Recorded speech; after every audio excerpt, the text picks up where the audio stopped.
I'm done working with my animatic, I need to render it. I need to get it out of Blender and into a file format that I can share on the web and get some feedback from.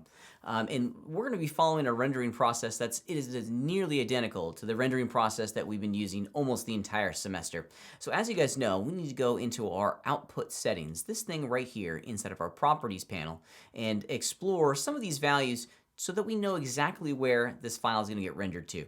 I'm just going to do a good little double check here. Frame start, frame end. The frame rate is going to be 24 frames a second. And then probably most importantly, a very solid understanding as to where I'm saving this file. I'm going to be saving it to a folder on my desktop. In addition, we also want to make sure that we change the file format. Right now, if we were to render, we would create a sequence of PNG images, which is not what we want. We want to have a movie file. And of course, naturally, the FFmpeg video format is going to be a good one to look at.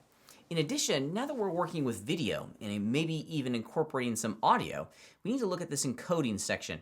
This encoding section is going to give us a container. Now, in the past, we've always used this one. And this is a great container. This is the format, if you will, of the file itself. And this format is a great one. This is the format that we've been using the entire semester. It opens up in the VLC video player. You don't have to have any really fancy technology to work with.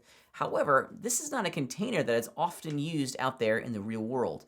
Now that we have some experience, maybe we start using a professional video format, like the QuickTime video format.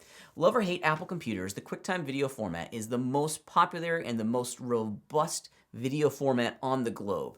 The ProRes codec and the suite of tools that are available to us in this video format far exceeds any of the other formats out there on the face of the planet.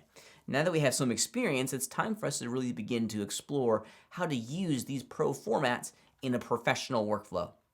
So I'm going to use the QuickTime format, which is going to create a file that says .mov, which is really quite good.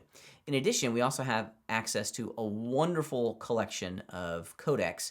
The H.264 codec is just perfect for what we're doing. This is a distribution codec. This is the same codec that's used out there on the web. Whenever you upload something to YouTube or Instagram, their servers are automatically going to compress it into the H.264 codec.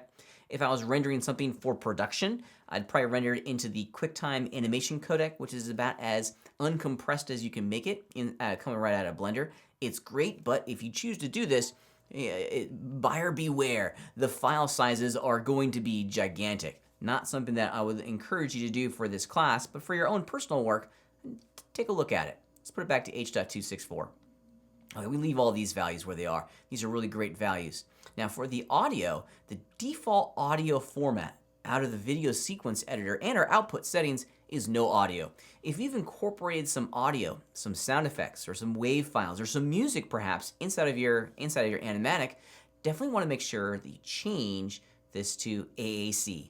The AAC and the MP3 audio formats are pretty universal. Every computer on the face of the planet, I can almost guarantee it, are going to be able to listen to the audio files that were created with these two formats. So I want to choose AAC. I don't have any audio in this particular one. I encourage you to incorporate video. If you've rendered something out of Blender that you want to incorporate in your animatic, you certainly could. As an illustration, I mean, like really, you can put video files in here. This is a video animation that I made for my 3D sculpting class. This is one of the projects that you'll see if you take modl 302. And this is just a rendered video file from Blender using the QuickTime settings, H.264, exactly what I have here.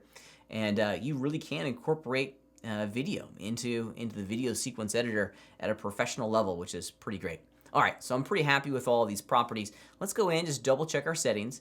This is going to be rendered to my desktop in a folder called VSE for Video Sequence Editor. And now let's start the render process. Of course, we don't want to render just an image. We want to choose Render Animation. And this is going to take all the files that are currently existing inside of your video sequence editor and render them, draw them, package them up, and put them in their own file.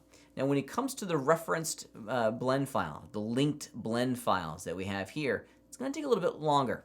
It's actually opening up a new version behind the scenes of Blender and rendering out all of those frames in this project file. So it's going to take a little bit longer to get those parts complete, but it's still pretty neat that it's automatically going to render files from a different project file right here in the video sequence editor.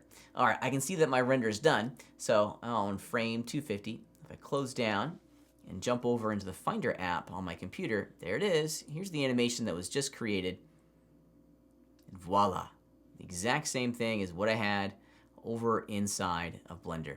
The video sequence editor continues to be a fantastic tool for us to create these wonderful video animatics of both our animations and our storyboards, and I can't wait to see your animations come to life inside of the video sequence editor.